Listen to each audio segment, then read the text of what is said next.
Bueno, pues como les decía, vamos a hablar un poquito de historia y nos vamos a retrotraer nada más y nada menos que al siglo VI antes de nuestra era. Nos vamos a Ampurias. Jorge Ríos, buenas noches. Buenas noches, Pedro. Bienvenido. Muchas gracias. Tú eres investigador, eres escritor, eres periodista y además eres una persona que conoce perfectamente la colonia de Ampurias que tenemos en Gerona. Así es. ¿Qué tiene de mágico ese lugar, ese enclave?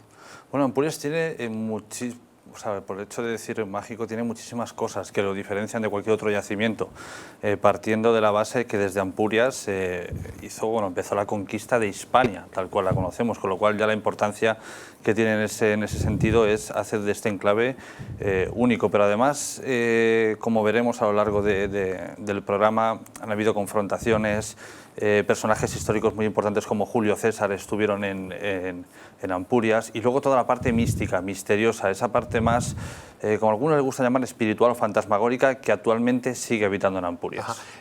¿Ampurias fue una colonia inicialmente griega entonces, Jorge? No, era, digamos, allí había asentado como un pueblo pequeñito indígena íbero que se conocían como indiquetes, ¿Sí? Y estos empezaron a comercializar con colonos de Focea que eran griegos. Ajá. Finalmente, como ese comercio iba en prosperidad, finalmente los griegos se instalan en lo que actualmente conocemos como San Martín de Ampurias, Sí. que sería la Paliápolis, o sea, la ciudad nueva. Pero 25 años después, como este comercio cada vez iba a más y cada vez venían más griegos, finalmente tuvieron que desplazarse hacia la derecha y hacer lo que vemos hoy en día, que es la Neópolis, que es la ciudad de Ampurias que vemos a día de hoy. Para situar a los televidentes o a los telespectadores, la Ampurias original, digamos, el primer asentamiento está debajo de la ciudad de San Martín de Ampurias que visitamos a día de hoy. Y todo lo que vemos es lo que se forjó a posterior. Es curioso porque estamos en el siglo VI antes de Cristo, pero que duró esa colonia hasta el siglo III, ¿verdad?, de nuestra era. Luego desaparece, parece como que queda como desolada, deshabitada, incluso hasta llegado al medievo, ¿no? Sí, supongo, ocurre como pasa prácticamente con todo, ¿no? Como antiguamente la gente del campo empezó a migrar a las ciudades, ¿sí? Pues claro, tenemos que tener en cuenta que después luego ya se empieza a forjar lo que es Barcelona actualmente, Tarraco, entonces claro, allí el comercio era mucho más próspero, la vida, tenías más futuro en aquellas grandes ciudades, entonces lo que hace que la ciudad de Ampurias se abandone precisamente es esto, que estos habitantes se van desplazando a las grandes ciudades que se han ido forjando después. No vamos a hablar de historia, no vamos a hablar de antropología, vamos a hablar de misterios que cursa en este enclave mágico y misterioso de Ampurias. Hay que irlo a visitar si vivimos en Cataluña, porque desde luego no nos va a dejar indiferentes. Muy cerquita tenemos un poblado íbero, por cierto, ¿no? Muy cerquita, en Utrecht. Ullastret, que precisamente también comercializaban con los colonos de Ampurias en su momento. Correcto, precioso, ¿no? Pero vamos a retrotraernos a este enclave porque el motivo de la entrevista es que tú vas a publicar un libro en base a una investigación que has hecho, en base a un misterio que has encontrado allí, en estos yacimientos de Ampurias. Exactamente, ¿qué es lo que has llegado a localizar? ¿Qué es lo que tú sugieres desde el punto de vista del esoterismo o del misterio? Ampurias, como digo, todo aquel que lo visite normalmente pues se queda sencillamente con el yacimiento, con las ruinas, pero si profundiza un poco más y deja llevar sus sentidos, se dará cuenta que aquel lugar transmite algo muy especial, y eso fue lo que a mí me transmitió de pequeño. Evidentemente tienes que coger un rodaje, ciertos años de experiencia, hasta que finalmente llegas a pedir el permiso, te lo conceden e intentas averiguar o investigar qué es lo que ocurre en Ampurias, porque mucha gente me pregunta, ¿pero ya habían antecedentes de que ocurriera algo allí? Escritos o documentados, no. Hasta que no hicimos las entrevistas con los empleados, no supimos que sí, que ellos conocían que pasaban ciertas cosas extrañas en el yacimiento, pero cara al público no se conocía absolutamente nada. Tú tuviste, para una investigación, tuviste que pedir permiso al director, supongo, del museo, en este caso, del enclave, ¿no? Exactamente, nos dirigimos al director y este nos pasó con aquel que lleva todos los yacimientos y museos de la Generalitat, que fueron quienes nos dieron el visto bueno. Y claro, supongo que te preguntarían, bueno, ¿y para qué quiere usted este permiso? ¿Qué quiere investigar, no? ¿Y qué le comentaste? Bueno, nosotros siempre decimos lo mismo, porque claro, la gente cuando ve que si grabamos psicofonías o vamos a ver si hay alguna cosa un poquito, se asusta, ¿no? Se queda un poco como recelosa, pero a nosotros lo que nos importa realmente es la historia. Es mediante nuestras grabaciones poder intentar rescatar trozos de la historia que han quedado olvidados, o poder demostrar que realmente aquello que se dijo ocurrió de una forma u otra. También el motivo de la investigación de Ampurias es el mismo que llevamos a cabo en San Pedro de Rodas o el Castillo de San Fernando, es poder establecer a partir de qué siglos o de cuántos años ya no quedan registros psicofónicos. Es decir, a partir de 3, 4 siglos para atrás, parece que ya no encontramos esos vestigios de la historia, sino que encontramos lo que viene a posterior. Estamos viendo unas imágenes que son vuestras, de vuestra investigación. Os dieron permiso y fuisteis al yacimiento, pasasteis X días en este yacimiento, poniendo grabadoras, ¿no?, a grabar. ¿Y qué pasó? Bueno, ¿Qué salió? Salieron cosas de todo tipo. Por ejemplo, a la hora de entrevistar al personal, tenemos testimonios muy diversos. Porque entrevistaste al personal sí. ahí por alguna razón. Claro, para ver si ellos habían visto alguna cosa estando trabajando allí, se habían sentido... Hay quien te decía que no. El personal de noche incluso nos llegó a confesar que extrabajadores de vigilancia habían tenido que dimitir porque habían ciertas luces, ciertas sombras por el yacimiento, aunque luego parece que esa versión la escondieron un poco, quizás porque no querían que esta parte más esotérica se supiera. Otros trabajadores, los guías en este caso, nos contaron algo muy curioso, que a día de hoy es un verdadero enigma para nosotros, porque nos dijeron que, bueno, cuando hoy en día visitamos Ampurias, vemos el museo o la sala de exposición abajo, que es el antiguo monasterio de los servitas que se funda en el siglo XVI. ¿Qué ocurre? Que nos dicen que ahí había una comunidad de monjas, pero cuando hablas con la dirección te dicen que no habitaron monjas, que eran monjes, que eran hombres. Sin embargo, el 99% de los registros psicofónicos que hemos obtenido en Ampurias, o casi todas las visiones que nuestras compañeras sensitivas vieron, pertenecían a mujeres. Entonces, claro, aquí está el enigma. No hubieron mujeres, sin embargo, las voces son de mujeres. O sea, pusiste las grabadoras en ristre, las dejasteis actuar durante toda la noche. ¿Vosotros andabais por allí? Sí, nosotros siempre estamos con nuestros equipos, no los dejamos solos nunca, por si acaso puede, quién sabe, un gato se puede colar, o puede caer alguna cosa que te puede, con la reverberación, crear o parecer que es una palabra. Nosotros siempre estamos controlando el equipo en todo momento, por eso damos veracidad a esas voces, porque decir, bueno, si somos dos, conocemos nuestras voces, pero ha salido una tercera, aquí ha ocurrido algo. Y además allí no es un sitio que pase gente, ni que pase nadie pues, paseando a ciertas horas de la noche, aquello está cerrado al público. Exactamente. ¿Y qué ocurrió? Cuando visteis la grabadora, cuando la escuchasteis, las grabaciones, ¿qué aparecía en esas grabaciones? Salían voces de todo tipo y claramente estaban la mitad interactuando con nosotros, algo que no es muy normal. Normalmente solemos obtener lo que se suele llamar una voz paranormal, es decir, un registro como un eco que ha quedado en el tiempo, ¿no? No es una voz que interactúa contigo, pero aquí sí que interactuaban y eran claras y nítidas, que tanto incluso nos llegó a plantearnos, bueno, hay alguien dentro de estas instalaciones que no hemos visto que está hablando, pero no había nadie, o sea, porque eran tan nítidas, tan fuertes, tan claras, que parecían que fueran voces humanas. Y esa fue nuestra sorpresa, decir, bueno, estamos en un lugar en el que estaban, porque nuestra investigación se centró sobre todo en las visiones que vieron nuestras sensitivas cuando fueron de avanzadilla, y que lo vieron en la parte del museo, lo que es el antiguo monasterio. Al trabajar allí, como digo, nos dicen que habían mujeres, luego nos dicen que no, pero claro, la sorpresa es esta, voces nítidas de mujeres. Entonces, claro, ¿qué ocurre? ¿Y qué dicen esas voces nítidas de mujeres en esas psicofonías? Bueno, encontramos de todo, Pedro, desde lo típico eres tonto, que parece que nos persigue a todos sitios, luego, creo que luego la escucharemos, desde ¿pero qué hacéis con la crisis?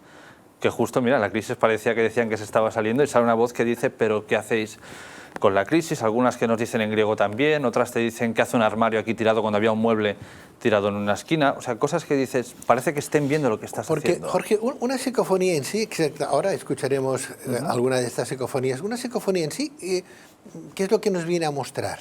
Una psicofonía en sí, o como nosotros la entendemos, es una voz inteligente que interactúa con el experimentador, que coge el sonido ambiente y lo moldura para poder hacer o darte el mensaje que quieras decir. ¿Una voz inteligente? Sí. Cuando hablamos de psicofonía siempre nosotros entendemos una voz inteligente, es decir, si yo pregunto qué día soy, pues me dice el día que sea, la hora que sea. Correcto. Pero si ¿Y yo esa le voz, de dónde viene esa voz? Esa es la gran incógnita. No podemos asegurar de dónde vienen. Hay quien sí se aventura a decir, bueno, son voces del más allá, otros de otra dimensión. Claro, como no lo sabemos, queda en ese enigma. Sabemos que no somos nosotros, pero... Vamos a escuchar una de esas psicofonías. Exactamente, compañeros, ¿qué vamos a escuchar? La de eres tonto, me dicen. ¿Y se oye eres tonto? Sí, se oye eres tonto. Bueno, vamos a escuchar esa psicofonía grabada en Ampurias. ¿A qué hora de la noche? Esta, si no recuerdo mal, fue cerca de la 1:30 de la madrugada.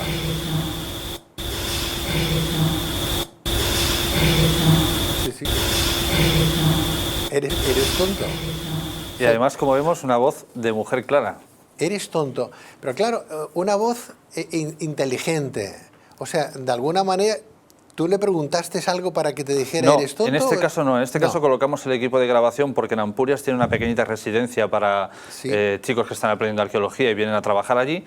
Y estaban las estancias vacías y en el comedor de una de estas habitaciones colocamos el equipo. Y fue a la hora de recogerlo cuando yo entré que salió esta voz. Porque al principio de la grabación se escuchan mis pasos y automáticamente sale esta voz que dice eres tonto. No fue una interacción, no fue pregunta-respuesta en este caso. O sea que era una voz que se dirigía... En este caso me tocó a mí porque era el que entraba. A tu persona. Exactamente. Diciendo eres tonto, como vas a grabar algo que no, por ejemplo, que no se entiende o que nunca vas a entender. Por ejemplo. ¿Tú quieres entender eso?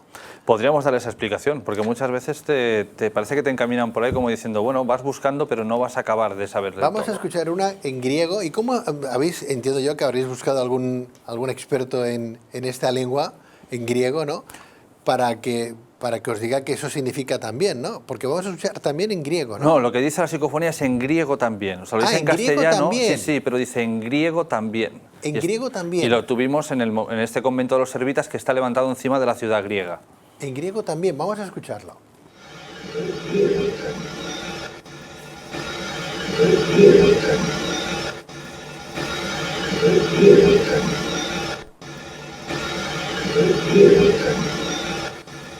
Bueno, hay que poner un poquito más de observación en esta, ¿no? Pero sí, en griego también. O sea que correspondería, estaría diciendo de esa voz inteligente que también ahí hubo gente de un poblado griego de esta población griega. Exactamente, ¿no? sí, en griego también. ¿Cómo te quedas cuando escuchas esto? ¿Qué piensas?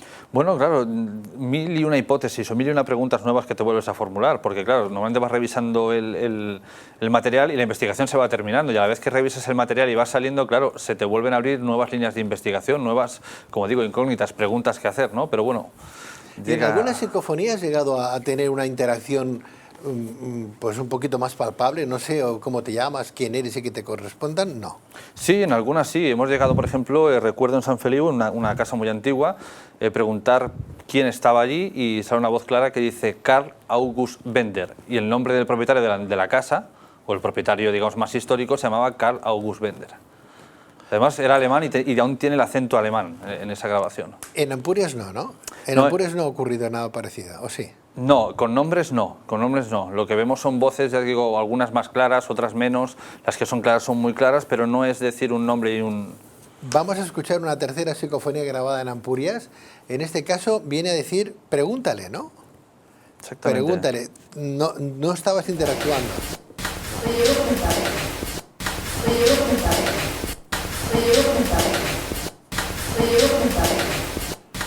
No estabas interactuando y sin embargo te están diciendo, contestando, pregúntale. Exactamente, todo esto sucedió en la misma franja horaria en la de que eres tonto, porque se escuchan como unos ruidos, son los pasos nuestros que vamos a ir recogiendo los equipos, y en uno se grabó lo de eres tonto y en otro esta voz que dice pregúntale.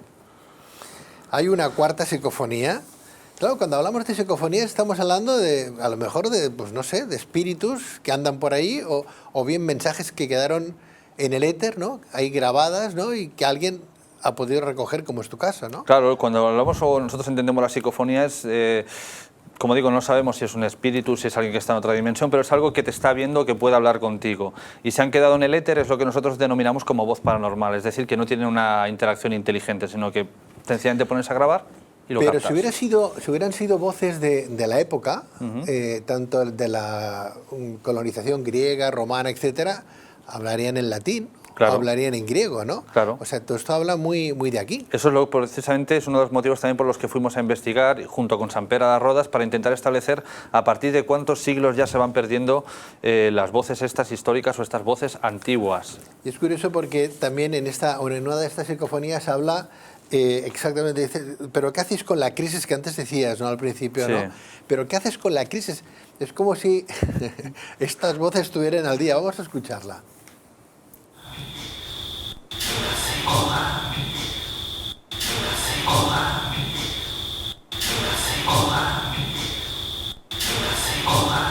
Pero ¿qué hacéis con la crisis?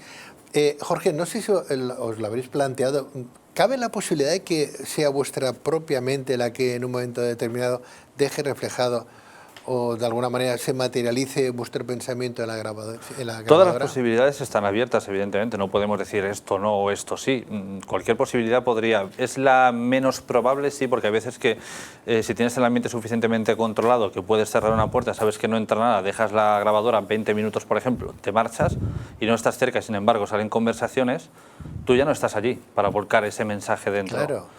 Me decías en radio, en Luces en la Oscuridad, me decías que incluso el servicio de seguridad que tienen allí veía que por las noches, hablo de las hileras de piedras, ¿no? Sí. Que no existían y al día siguiente pues se las encontraban muy hechas, ¿no? Exactamente. ¿Qué es eso? Cuéntanos. Digamos en el claustro que queda actualmente del antiguo monasterio, sí. Precisamente a esto vino una coalición que nos dijeran que había una pequeña comunidad de monjas.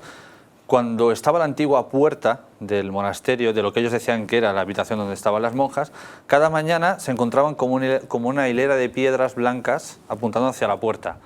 Por la noche cuando se iban no estaban, y a la mañana siguiente volvían a estar. O igual que en el chiringuito que había en la entrada antes de Ampurias, que ya no está, cada mañana la chica cuando iba a abrir, que llegaba antes que el personal responsable del yacimiento, se encontraba alrededor del chiringuito como toda una hilera, o sea, que habían vuelto todo el chiringuito de piedras blancas. Yo he preguntado a varios historiadores y esto lo interpretan como que era una manera antigua de proteger algún lugar, ¿no?